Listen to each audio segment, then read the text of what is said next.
नमस्ते दोस्तों, आप सब कैसे हो। आशा करती हूँ आप सब लोग बहुत अच्छे हैं होंगे और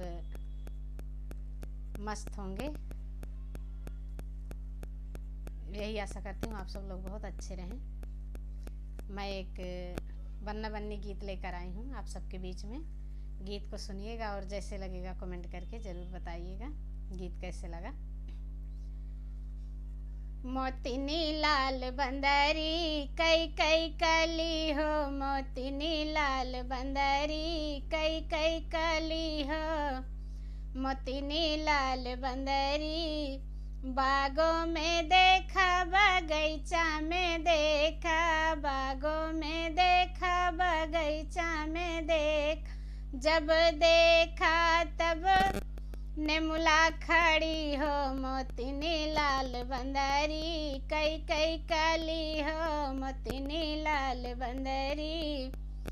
जब देखा तब नेमुला खड़ी हो, मोतिनी लाल बंदरी कई कई काली हो, मोतिनी लाल बंदरी कई कई काली हो, मोतिनी लाल बंदरी।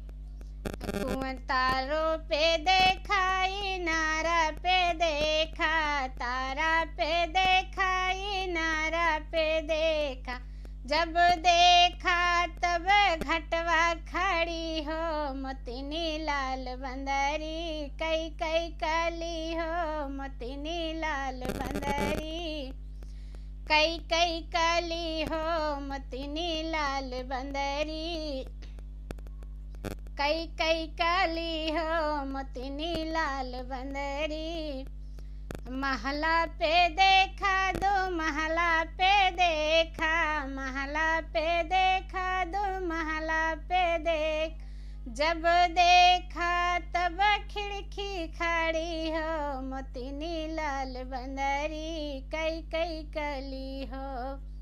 जब देखा तब खिड़की खड़ी हो, मोतिनी लाल बंदरी कई कई काली हो, मोतिनी लाल बंदरी कई कई काली हो, मोतिनी लाल बंदरी।